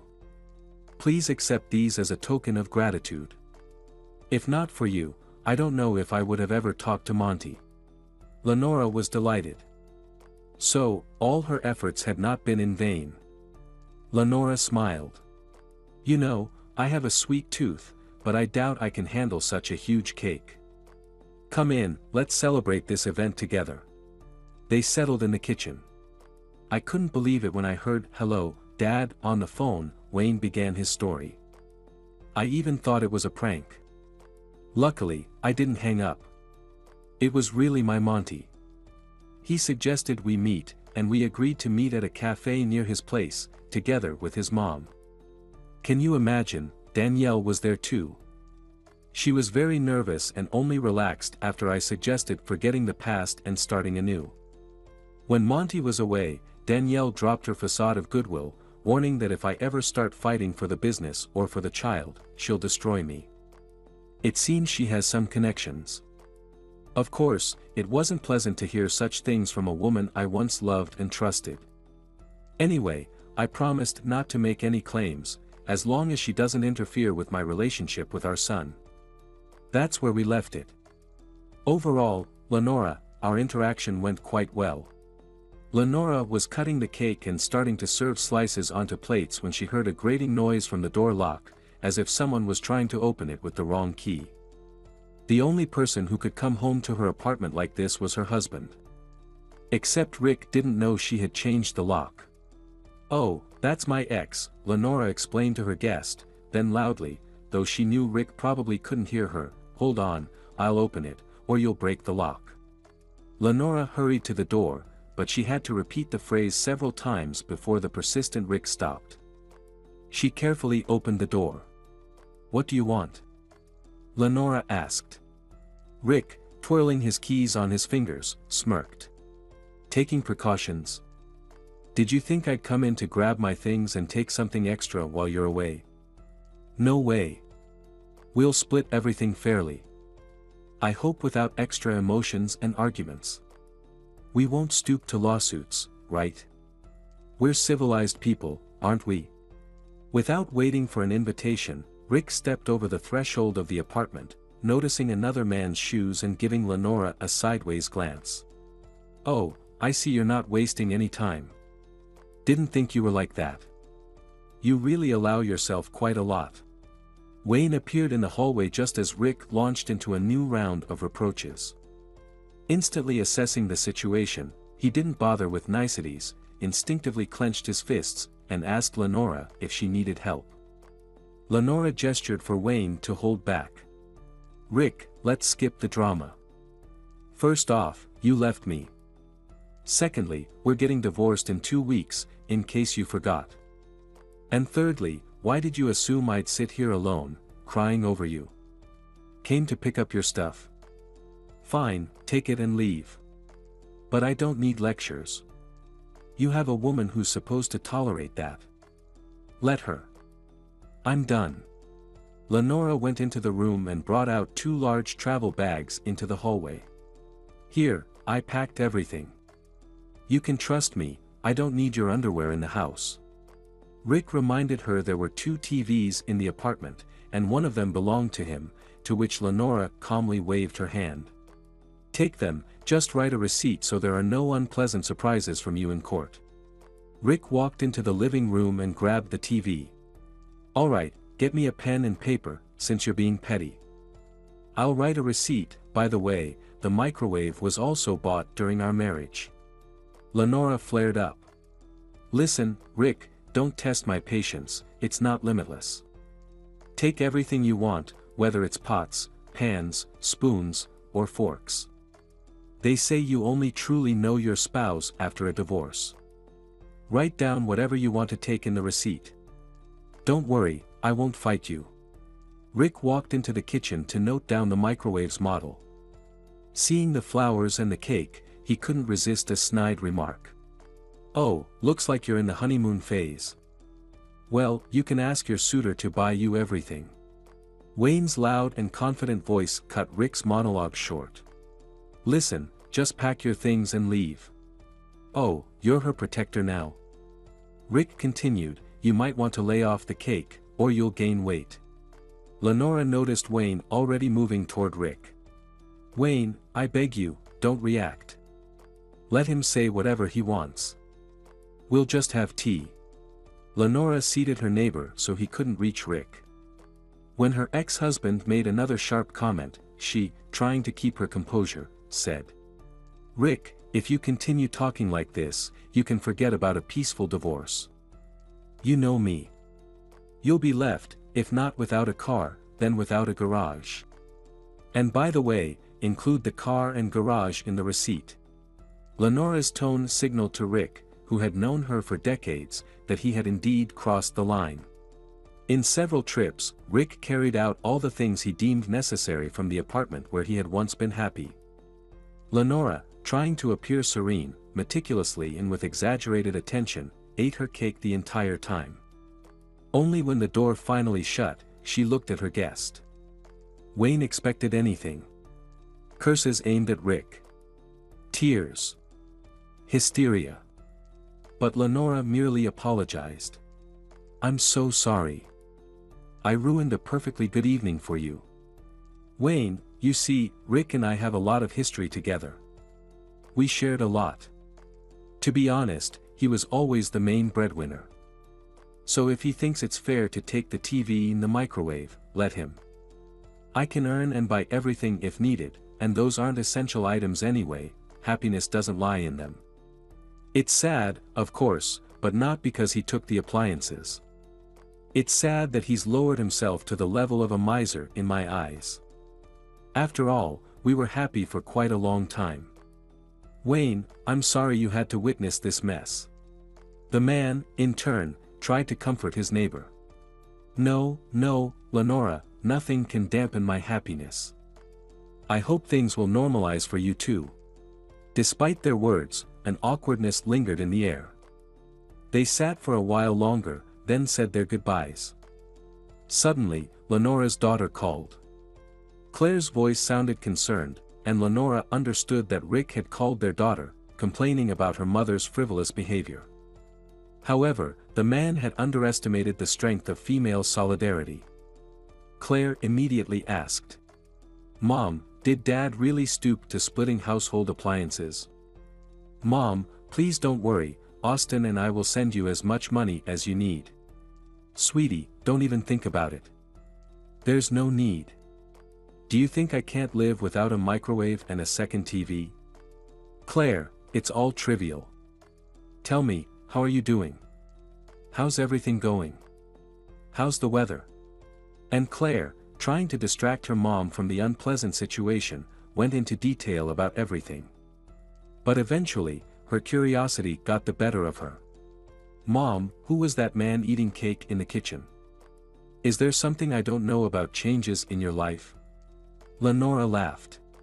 "Oh, Claire, the biggest change in my life is that my kids have moved away in different directions. There's nothing more important to me than that. Your father jumped to some wrong conclusions, but I didn't bother correcting him, why should I? I don't owe him any explanations. But I'll tell you. That was my upstairs neighbor stopping by to say thank you. There's nothing romantic between us, and there can't be. Yes, Claire, he's a good person, but I'm not up for romance right now. I need to recover from everything that happened." Her daughter again asked her to reach out if she ever needed any help, even with the smallest difficulties. And to reassure Claire, Lenora promised she would. Rick and Lenora's divorce went through almost without a hitch.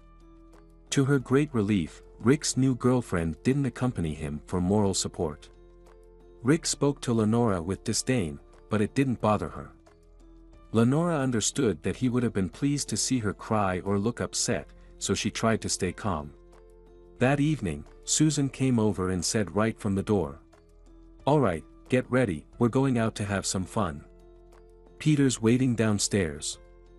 How much time do you need to get ready?" Lenora wanted to decline. "Susan, what kind of fun can we have right now? Even though the pain from Rick's actions has dulled, and I even feel some contempt for him, you can't just erase so many years together, even with that silly divorce certificate. I'd rather stay home, go to bed early, and be ready for work tomorrow. Besides, I'm not in a great mood." However, as much as she resisted her old friend's idea, Lenora knew she would lose. It was impossible to stand up to Susan's energy. When the women settled into the back seat of the car, Peter gave them a choice. "So, ladies, shall we go eat popcorn at the movies or dive deep like in our college days? Lenora, you decide, you're the queen of the evening." Susan joined in the playful tone of her husband. "Yes, yes, tonight is all about what you want, Lenora." Lenora appreciated her friend's support and requested, "Peter, since you have the car, let's go to the mall. I have a microwave reserved there. We can have some fun and then pick it up. It turns out I miss it much more than my husband. So I've decided not to suffer." "Oh, Lenora, that's the spirit. Keep it up." Susan cheered her friend. The old friends went to the movies, then sat in the food court, happily sipping milkshakes. Peter joked, "Well, girls, instead of beer, we're choosing a healthy lifestyle in a fast food joint." "Huh, looks like we're getting old." Susan playfully nudged her husband in the side. "Maybe you're getting old, but Lenora and I have just become wiser. In our hearts, we're still 18, not a minute more." Peter started to argue with his wife, and Lenora watched her friends with pleasure. Who would have thought, many years ago, that these two, so seemingly different in character, would maintain their warm feelings for each other?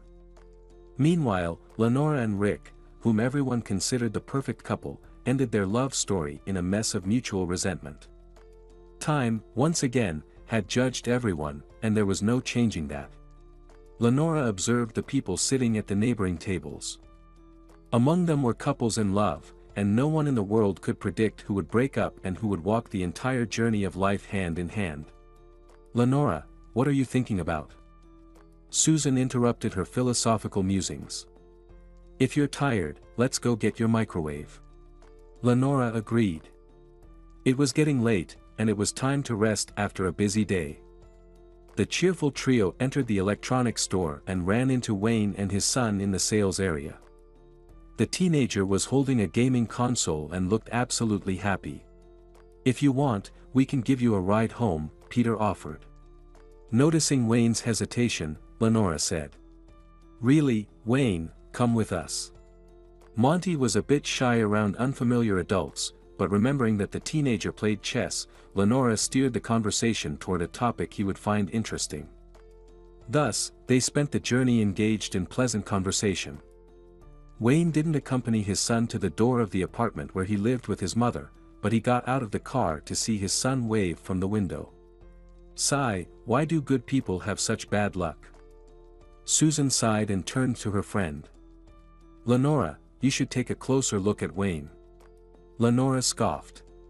"Oh, Susan, you're relentless. I don't need anyone."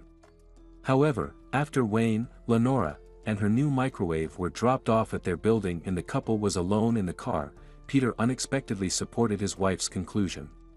"You know, I think Wayne is a good match for Lenora too. At least, he's not a bad guy, and he works hard. From what I know, the apartment that scammers took from Wayne can be reclaimed. I consulted our lawyer, and it's not entirely hopeless.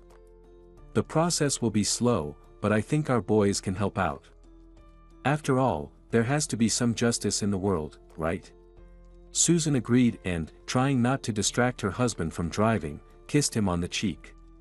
The relationship between Wayne and Lenora began to warm, just as the streets of the city surrendered to the romantic embrace of spring. Later, Lenora, feeling shy, asked Wayne for help at her country house, in the garden. "You see, I just can't manage with these branches. I've already broken one, and it looks like I've ruined another." Wayne hesitated, then explained his reason for hesitating. "I feel awkward refusing since you've done so much for me, but my ex-wife is letting Monty stay with me for the weekend. If I can bring him along, I'd be happy to help." To Wayne's surprise, Lenora was delighted. She had noticed that she was increasingly drawn to her neighbor. Wayne now looked significantly better than when she first met him. Lenora couldn't help herself. She longed to look into his eyes, to touch him, even if just by chance. She tried to mentally restrain herself from acting on these romantic fantasies. "Snap out of it, old girl. You're over 50 and still dreaming about love like a schoolgirl. But the dream of happiness wouldn't leave her. Of course, bring your son along, she nodded. He's a wonderful conversationalist, and I'd love to spend time with him. Nearly the entire summer, Lenora spent at the country house, often accompanied by Wayne. After their first kiss, he confessed his feelings to her. By the time Lenora's daughter, Claire, and her husband visited, the neighbors were already a loving couple. Wayne moved to the floor below, and Lenora was incredibly nervous about introducing him to her daughter and her beloved man. However, there was nothing to fear. Both Claire and Austin liked Wayne.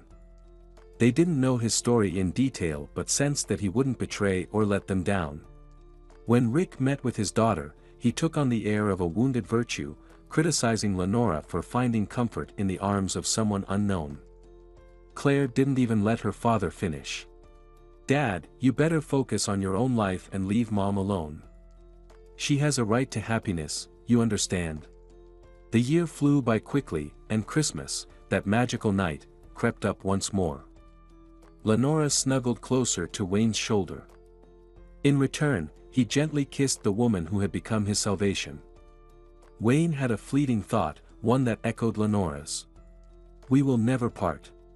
Accepting holiday wishes from Susan, who once again wished her friend happiness on this magical Christmas Eve, Lenora replied, "Thank you, dear. Yes, Christmas can indeed bring miracles.